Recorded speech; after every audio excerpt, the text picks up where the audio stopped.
Hello friends, welcome to tireless man YouTube channel. मैं आपके लिए मॉडर्न हिस्ट्री का सीरीज़ लेके आया हूँ और ये हमारा पार्ट थर्ड है। इससे पहले हमने देखा है जो यूरोपियंस इंडिया में आए थे और उनमें से जो मेजर पावर थी इंग्लिश और फ्रेंच, उनके बीच में जो भी राइवलरी थी उसकी वजह से कार्नेटिक वॉर्स होते हैं और कार्नेटिक वॉर्स क्यों हुए, क्या इम्पैक्ट हुआ, तो ये सब हम लास्ट के वीडियोज़ में देख चुके हैं और ये पार्ट थर्ड है। चलिए स्टार्ट करते हैं। और आज के जो भी लेसन है हम ये पढ़ने वाले हैं डिक्लाइन ऑफ मुगल एम्पायर। ठीक है, इसलिए इससे पहले का जो है मैं आपको बता चुका हूँ। मैं आपको कंप्लीट मॉडर्न हिस्ट्री पढ़ाऊँगा। ठीक है, तो जो भी दो पार्ट है वो हम देख चुके हैं। तो अब यूरोपियंस कहीं ना कहीं आ चुके हैं, इंडिया में पेनिट्रेट कर चुके हैं और जो भी अभी तक वो ट्रेड कर रहे हैं, अभी उनका कोई भी ऐसे पॉलिटिकल कॉन्केस्ट करने का कुछ भी ऐसा एम अभी बना नहीं है। जैसे हमने ये भी देखा था, जो ब्रिटिशर्स थे वो फेवरेबल, मतलब जैसे जैसे कंडीशन उनके लिए फेवरेबल होती थी वो उस हिसाब से डिसीजन लेते थे या फिर अपना गोल सेट करते थे। ओके, तो अब हम देखते हैं कि क्या ऐसा कंडीशन बना जिसकी वजह से वो कॉलोनीज बना सके। ठीक है, और उसके लिए जो सबसे जो इम्पोर्टेंट फैक्टर है वो था मुग़ल एम्पायर। ठीक है, अगर मुग़ल एम्पायर स्ट्रांग होती जैसे अकबर के टाइम, शाहजहाँ टाइम या औरंगजेब के टाइम था, तो शायद ये नहीं होता ब्रिटिशर्स के लिए इतना इजी। ठीक है, तो चलिए अब हमारा टॉपिक स्टार्ट करते हैं, डिक्लाइन ऑफ मुग़ल एम्पायर। देखिए, पहले मैं मुग़ल एम्पायर के बारे में थोड़ा आपको इंट्रोडक्शन दे दूँ। बाबर 1526 में जो फर्स्ट बैटल ऑफ पानीपत होता है, ठीक है, वो आते हैं और मुग़ल एम्पायर कहीं ना कहीं इस्टेब्लिश करते हैं। देखिए, मुग़ल एम्पायर अगर आप देखें ना तो बहुत सक्सेसफुल एम्पायर था। इससे पहले भी दिल्ली सल्तनत, बट उसमें आप देखिए तो 5 अलग अलग डायनेस्टीज़ थी। बट मुग़ल एम्पायर आप देखिए तो कहीं ना कहीं एक ही डायनेस्टी रूल करती आ रही थी और करीब 250-300 सालों तक इन लोगों ने रूल किया। तो इनके एडमिनिस्ट्रेशन में ज़रूर बहुत अच्छा होगा। जो उस टाइम पे कंटेम्प्रेरी वर्ल्ड या जो उस टाइम जो भी रूल करने के लिए एक क्वालिटीज़ चाहिए थी, कॉम्पिटेंस चाहिए था, वो था। ठीक है, तो कम्प्लीटली ऐसा नहीं है कि मुग़ल एम्पायर बहुत वीक था। ठीक है, उनकी पॉलिसीज़ बुरी थी या जो भी है, वो टाइम के साथ चेंज होता रहता है और यही मुग़ल के साथ भी, वो मुग़लों के साथ हुआ। ठीक है, बट ये है कि अगर आप मॉडर्न या फिर आप मिडिवल में देखते हैं तो मॉडर्न बहुत, सॉरी, मुग़ल्स बहुत सक्सेसफुल थे। ठीक है, तभी वो 250-300 सालों तक रूल कर सके। ठीक है, इंडिया पे। तो चलिए, अब रूल किया इन्होंने औरंगजेब तक। आप देखिए तो ऑलमोस्ट सदर्न पार्ट जो आपका कार्नेटिक रीजन, वहाँ तक औरंगजेब ने पेनिट्रेट कर लिया था। ठीक है, गोलकोंडा वगैरह जो भी फाइट, चलिए वो तो मिडिवल का टॉपिक है तो मैं ज़्यादा डिस्कस नहीं करूँगा। तो ये है कि एक इंडियन सब कॉन्टिनेंट पे रूल करता था। ठीक है, दबदबा था मुग़लों का। ठीक है, अब ये देखते हैं कि हमारा जो आज का टॉपिक है कि मुग़ल एम्पायर क्यों कमज़ोर पड़ा या फिर उनके कमज़ोर पड़ने के रीजंस क्या थे, आज हम ये देखने वाले हैं। और उनके कमज़ोर पड़ने पे इंडिया पे क्या इम्पैक्ट पड़ा। ठीक है, चलिए, तो पहली चीज़ हम समझते हैं कि ये होता क्या है, decline of the Mughal empire हम पढ़ते हैं। ठीक है, देखिए, पहली चीज़ जो मुग़ल एम्पायर डिक्लाइन होने के रीजंस या कमज़ोर होने का जो रीज़न है या फिर क्या ये रिफ्लेक्ट करता है, तो पहली चीज़ देखिए, मुग़लों का या फिर कोई भी मिडिवल टाइम में आप देखिए तो जो सेंट्रलाइज सिस्टम हुआ करता था, मतलब जो रूलर या नवाब हुआ करते थे, ठीक है, उन्हीं के हाथ में वो चीफ थे अपनी आर्मी के लिए या फिर जो भी मेजर डिसीजन लिया जाना था। ठीक है, तो पहली चीज़ बहुत सेंट्रलाइज सिस्टम था। ऑब्वियसली बात, आपको बहुत बड़े कंट्री पे अगर रूल करना है, ठीक है, अगर और सेंट्रलाइज सिस्टम है तो आपके आर्मी बहुत अच्छी होनी चाहिए, एफिशिएंट होनी चाहिए। ठीक है, तो पहली चीज़, मुग़ल एम्पायर अगर डिक्लाइन होने का जो रीज़न हम देखने वाले हैं तो क्या मतलब होता है, तो पहली चीज़ ये कि जो सेंट्रलाइज एडमिनिस्ट्रेशन था वो कहीं ना कहीं वीक होना शुरू हुआ। ठीक है, दूसरी चीज़ कि लोकल रूलर्स आपके निकलना शुरू हो जाते हैं। अब लोकल रूलर जब भी होगी जब सेंट्रल वीक होगा। जो सेंटर में बैठा हुआ जो पावर अथॉरिटी अगर वीक होगी तो ऑब्वियसली बात है उनके लिए एक अपॉर्चुनिटीज़ की तरह वो देखेंगे और वो कहीं ना कहीं अपना दबदबा, वो भी चाहेंगे कि वो कुछ एरिया में रूल कर सके। उनके हाथ में कहते हैं ना कि पावर्स दी जाए ताकि वो जो भी उनकी प्रॉफिट या जो भी उनका कंसिडरेशन हो कि हम ये चाहते हैं वो चाहते हैं, उसको फुलफिल करने के लिए वैसा वो रूल कर सके। ओके, तीसरी चीज़ कि ये मुगल एम्पायर वीक होने की वजह से आप देखिए इंडियन सब कॉन्टिनेंट पे करीब कई 100 सालों तक जो इन्वेजन्स नहीं हुआ था। इवन आप देखिए खिलजी के टाइम पे मंगोलियन थे, ठीक है, वो भी अटैक करने आए थे बट वो सक्सेस नहीं हो पाए। तो बहुत लंबे 700-800 सालों तक बाहर से अटैक हुआ ही नहीं था। ओके, बट कहीं ना कहीं इन्वेजन होता है, जैसे नादिर शाह, अहमद शाह अब्दाली, ठीक है, तो ये भी हुआ।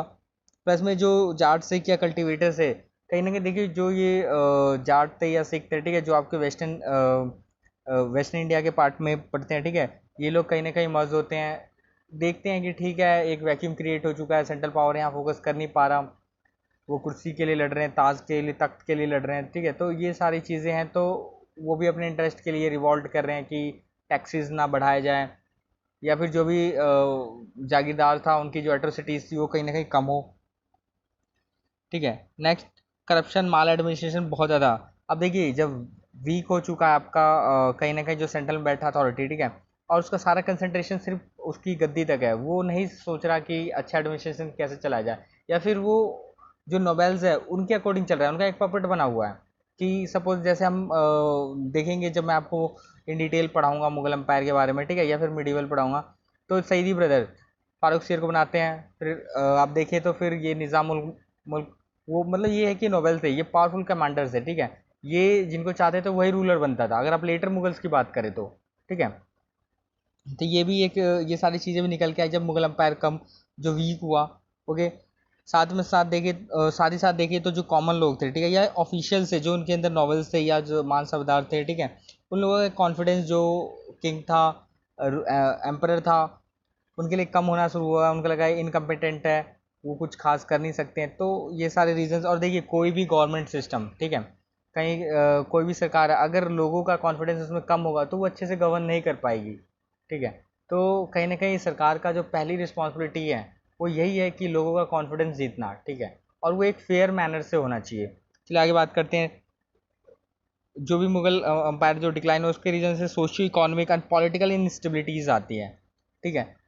लोगों में आप देखिए तो ये जो एक मतलब एक टसल्स था कि ठीक है, किसे रूलर बनना है, तो वो सारा वहीं पे कंसंट्रेट था, वो लोगों की सोशियो जो इकॉनमी की, ठीक है, कैसे उसको, जैसे हम इसके अगर उल्टा देखें तो यूरोप कहीं ना कहीं तरक्की कर रहा था, वो मॉडर्नाइजेशन की तरफ जा रहा था, बट वहीं पे अभी भी यहाँ पे लोग वही ट्रेडिशनल की, ठीक है, बहुत छोटे लेवल पे प्रोडक्शन हो रहा है, ठीक है।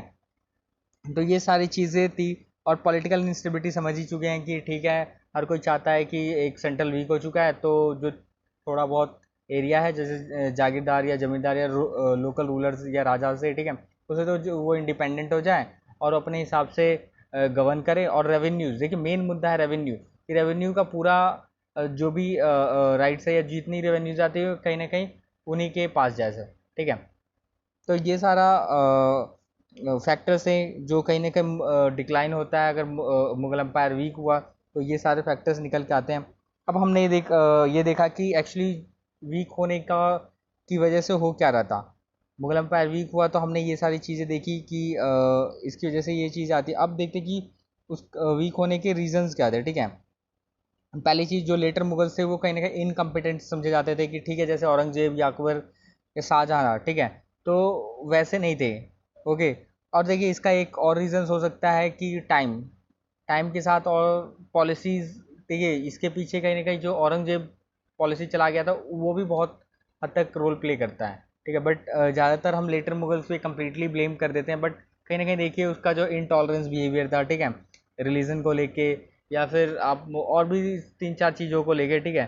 तो ये सारे भी रीजंस है जिसकी वजह से कहीं ना कहीं कहते हैं कि जो बीज औरंगजेब ने बोया था वो लेटर मुगल्स काट रहे थे, ठीक है। तो ये सारे रीजंस हैं, बट फिर भी हम जो बुक में लिखा है या फिर जो भी हमने पढ़ा है तो उसमें यही है कि वो इनकम्पिटेंट थे, ठीक है। उनका फोकस कहीं ना कहीं एक तख्त ताज तक ही था, वो एक वास्ट एम्पायर पे कैसे रूल कर सके, उसके लिए क्या डिसिप्लिन चाहिए या किस मैनर में किया जाता, शायद थोड़ा कम था।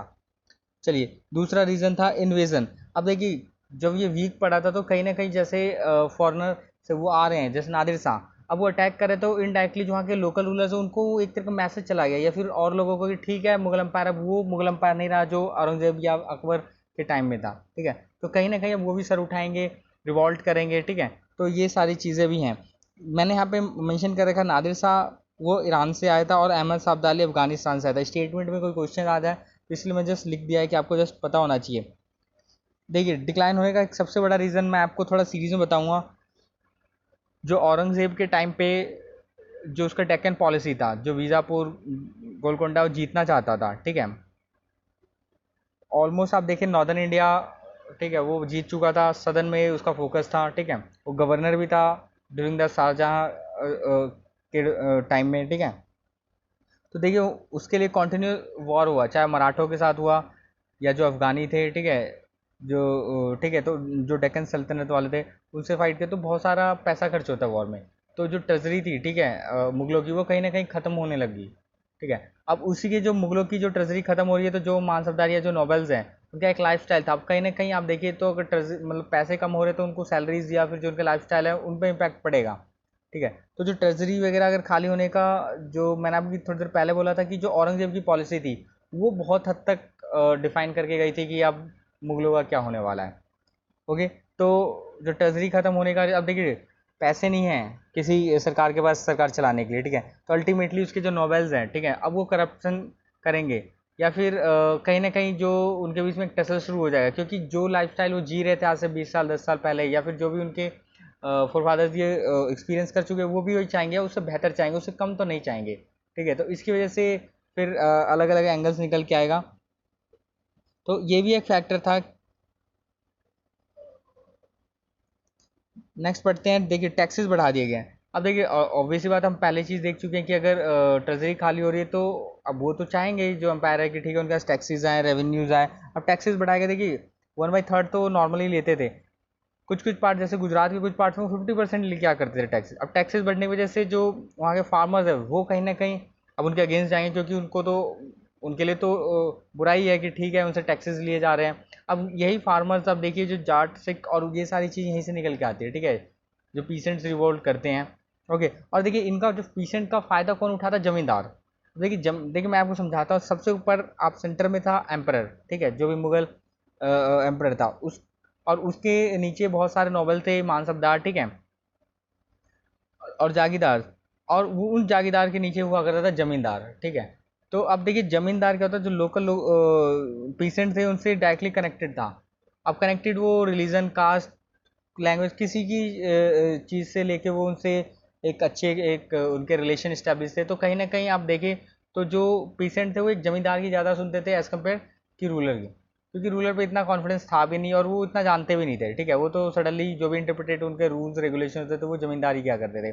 तो मैं ये बताने की कोशिश कर रहा हूँ कि जमींदार बहुत इन्फ्लुएंशियल थे, ठीक है, पीसेंट के पॉइंट ऑफ व्यू से, कि पीसेंट को बहुत इन्फ्लुएंस क्या करते थे। तो ये सारे रीज़न थे कि जब टैक्सेस बढ़ रहे हैं तो जमींदार कहीं ना कहीं अगर 10 रुपये बढ़ रहा है तो जमींदार उसको 11 रुपये बताएगा, तो इनडायरेक्टली उन पर बर्डन हो रहा था और वो रिवोल्ट करेंगे, ठीक है।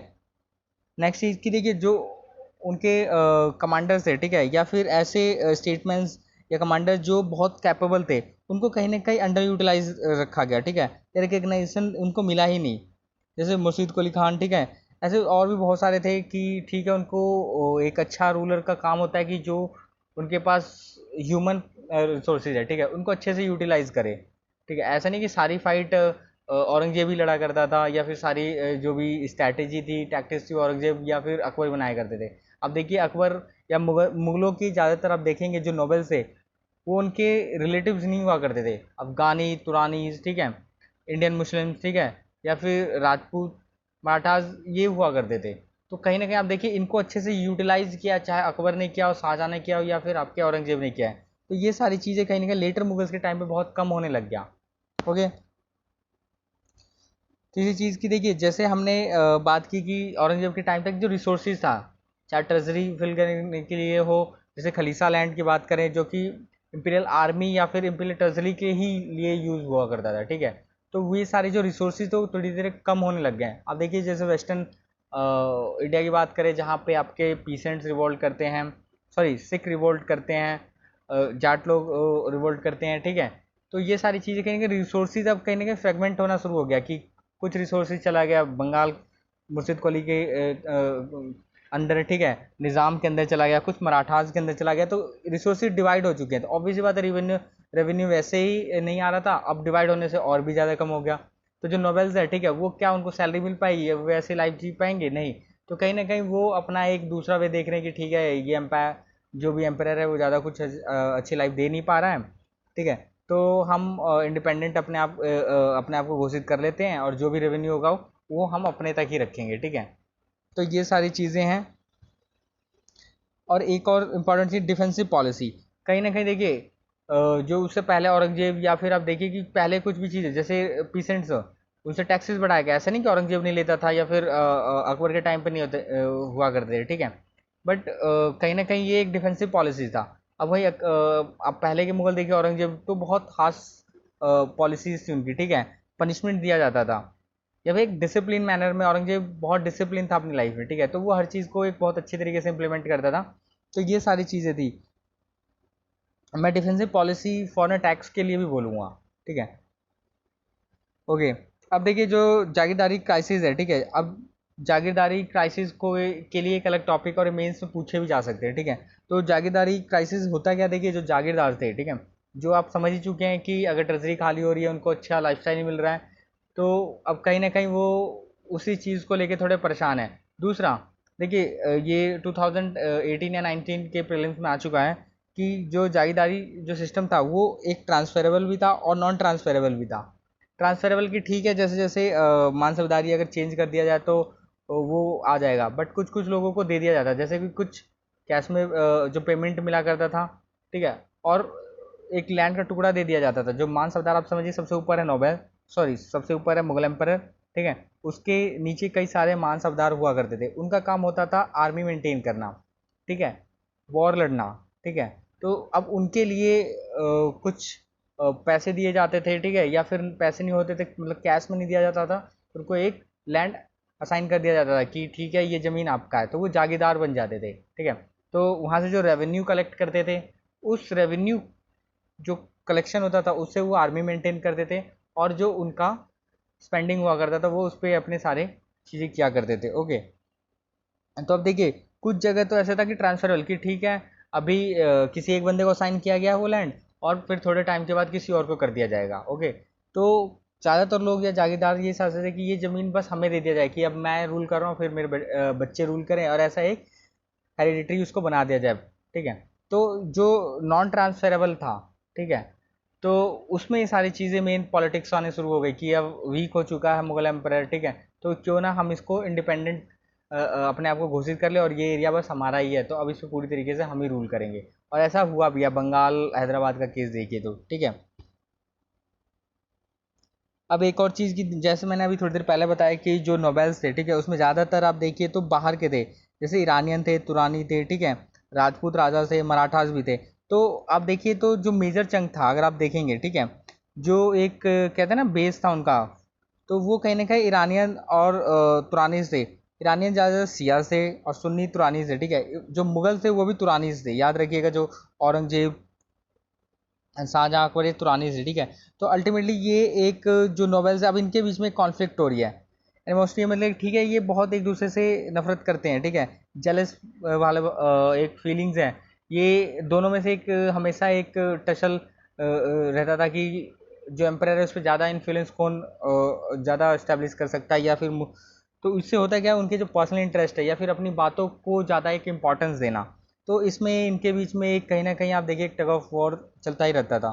ओके, नेक्स्ट है, देखिए अब सेंट्रल पावर कहीं ना कहीं वीक हो चुका है, तो जो रीजनल पावर है या फिर जो नोबेल्स जो जागीरदार थे, जो एक तरीके पे एक टाइम पे मुगल्स को सर्विस दिया करते थे, अब वो बहुत हद तक उनकी एक वीकनेस स्ट्रेंथ समझते हैं। तो अब वो अपने अपने एरिया में जहाँ पे उनको लोकेट किया गया या असाइन किया गया था कि आप इस एरिया में जाइए रूल करिए, तो अब उनको वो उस एरिया में जाते हैं, अपनी पावर स्टैब्लिश करते हैं, अपने आप को इंडिपेंडेंट प्रोक्लेम करते हैं। ओके, और ऐसे ही कोई कई सारे एरिया, बट अगर आप देखें बंगाल, हैदराबाद, मराठास, देखिए मराठास मैंने इसलिए लिखा है कि मराठा भी आप देखिए जब गोलकोंडा बीजापुर वाला जो रीजन था, ठीक है, बाद में जैसे जैसे शिवाजी या फिर जो बाजीराव वन आए थे, ठीक है, तो उन्होंने अपनी पावर स्टैब्लिश करना शुरू कर दिया। क्यों? क्योंकि जो सेंट्रल पावर था वीक था। तो ये लोग भी कहीं ना कहीं एक अपने आप को अलग कंट्री या देश की तरह लेके चलते थे। तीस जो नेक्स्ट चीज़ है वो इनहेरेंट एडमिनिस्ट्रेशन पॉलिसी। अब देखिए जो मान सरदारी सिस्टम जो कहीं ना कहीं आप देखिए अकबर के टाइम से शुरू हो चुका था, ठीक है। तो अब देखिए जो सेना मेंटेन था, जो स्टैंडिंग आर्मी जो मुगल एम्पायर के पास बहुत कम हुआ करती थी, वो ज़्यादातर जो डिपेंडेंट थे वो मान सरदार पे। अब मैंने आपको थोड़ी देर पहले बताया, उनको एक ज़मीन का टुकड़ा एलोकेट कर दिया जाता था कि आप यहाँ से रेवेन्यू लीजिए, उससे आप आर्मी मेंटेन रखिए।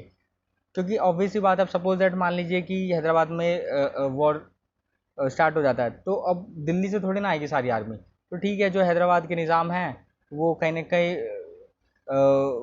लॉयल्टी थी उनकी एम्परर की तरह, तो वो ठीक है, वो एम्परर के लिए वो लड़ते थे, ठीक है। तो जो भी आर्मी का कॉस्ट था या उन पर जितने खर्च होती थी वो उस एरिया से आया करता था, ठीक है। तो बट जो सुजनिटी थी वो कहीं ना कहीं मुगलों की एक्सेप्ट करते थे वो लोग, बट थोड़े टाइम के बाद जब करना बंद कर दिया तो ऑब्वियस सी बात है उनको किसी तरह से असिस्टेंस वो नहीं प्रोवाइड करेंगे, ठीक है।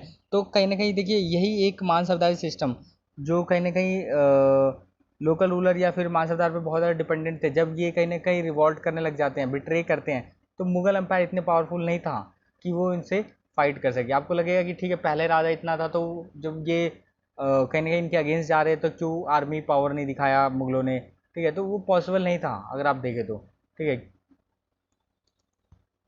प्लस में यहाँ हमने ये देखा है कि रेगुलर वॉर्स हो रही हैं, ठीक है, बहुत कम अटेंशन दिए जा रहे हैं कि जो पेटी पॉलिटिक्स अंदर ही चल रहा है कि 2 दिन कोई राजा है, तीसरे दिन किसी और को राजा बना दिया जा रहा है, ठीक है। तो ये सारी चीज़ें प्लस में जो करप्शन वगैरह भी नहीं रोके जा सके, ठीक है, जिसकी वजह से जो नोवेल्स थे या फिर जो एबल स्टेटमेंट्स थे वो कहीं ना कहीं अपने इंटरेस्ट को देख रहे हैं, ठीक है, वो एम्पायर है उसको नहीं देख रहे, या मुगल एम्पायर को कैसे मेंटेन किया जाए ताकि उसके पावर हमेशा मतलब एक जो भी उसने एक कंट्री को बांध के रखा था वो मुश्किल था उनके लिए, ठीक है। अब देखते हैं कि ठीक है मुगल एम्पायर वीक होने से या फिर ख़त्म होने से क्या इम्पैक्ट पड़ता है इंडियन सब कॉन्टिनेंट पर, ठीक है। तो पहली चीज़ वल्नरेबल टू फॉरेन टैक्स की, बाहर से लोग आके टैक्स कर रहे हैं, ठीक है। तो अब जो एक कहीं ना कहीं लोग फॉरेन पावर्स को भी था कि एक मुगल एम्पायर बहुत पावरफुल अथॉरिटी है, एक बार नादिर शाह का अटैक हुआ तो लोगों को लगा कि ठीक है वो मतलब उनका दिख गया था कि बहुत वीक हो चुके हैं, तो फॉरेन टैक्स भी आना शुरू हो गए। प्लस में जो ट्रेडर्स थे उनका भी एक कॉन्फिडेंस कहीं ना कहीं आप देखें तो बढ़ेगा ही कि हम भी अपने इंटरेस्ट के लिए जो भी हमें लगता है हम चाहे वो मुश्किल ही क्यों ना हो हमें वो एक्शन लेना चाहिए, ठीक है। दूसरी चीज़ की देखिए जो पॉलिटिकल विज़न था वो प्रायोरिटी बेसिस पे लिया गया वहाँ पे, क्योंकि देखिए एक जब पॉलिटिकल इंस्टेबिलिटी रहती है तो ठीक है कुर्सी के लिए लड़ेंगे, जो लीडर्स हैं वो कुर्सी के लिए ही लड़ रहे होंगे, ठीक है। तो अब इससे क्या होगा, जो सोसाइटी में जो बैकवर्ड लोग हैं या फिर इकॉनमी नहीं चलेगी ढंग से, क्योंकि उस साइड फोकस नहीं जाएगा। जैसे आज के टाइम पे आप अफ्रीका के कई सारी कंट्री में देखिए, ठीक है, तो ये सारी चीज़ें चली रही हैं। तो अल्टीमेटली यही है कि जो सोशियो इकोनॉमिक उस टाइम पे जो भी अपलिफ्टमेंट होना था कॉमन लोगों का वो नहीं हो सका, और साथ ही साथ में कहीं ना कहीं एक मॉडर्न एरा के लिए भी ये सारी चीज़ें रखी गई।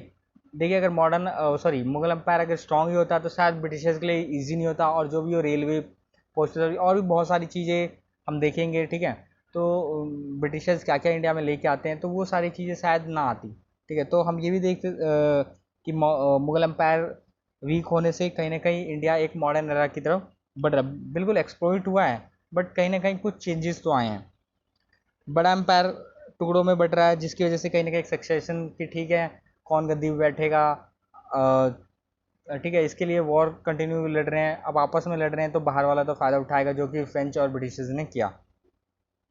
और साथ लास्ट में यही है कि इनके आपस में फाइट होने से मुगल एम्पायर वीक होने से, ठीक है, एक कोहेरेंट पॉलिसीज़ नहीं है, ठीक है, ये नहीं पता कौन कंट्री के लिए या वहाँ के लोगों के लिए अच्छा है या उनके लिए अच्छा काम करेगा, ठीक है, ऐसी कुछ थिंकिंग ही नहीं थी या फिर ऐसा लोग सोच ही नहीं पा रहे थे, ठीक है, जो भी रूल कर रहे थे। तो ये सारी चीज़ें एक वैक्यूम क्रिएट करता है जो ब्रिटिशर्स के लिए कहीं ना कहीं बहुत फेवरेबल कंडीशन था, ठीक है, जो ब्रिटिशर्स के लिए बहुत हेल्प की ऐसी ऐसी चीज़ों ने, और उन्होंने फिर कॉलोनीज़ बना लिया, ठीक है। तो चलिए थैंक यू। जो डिक्लाइन ऑफ मुगल एम्पायर था ये टॉपिक मैं यहीं ख़त्म करता हूँ। नेक्स्ट टॉपिक मैं ब्रिटिशर्स के सॉरी ब्रिटिशर्स के बारे में पढ़ाऊँगा आपको, जिसमें वॉरेन हेस्टिंग या फिर जो भी इनके जनरल गवर्नर से। ओके, तो आई होप सो कि आपको अच्छा लगा है। अगर अच्छा लगा है तो आप लाइक कीजिए, सब्सक्राइब कीजिए और शेयर ज़रूर कीजिए। Thank you.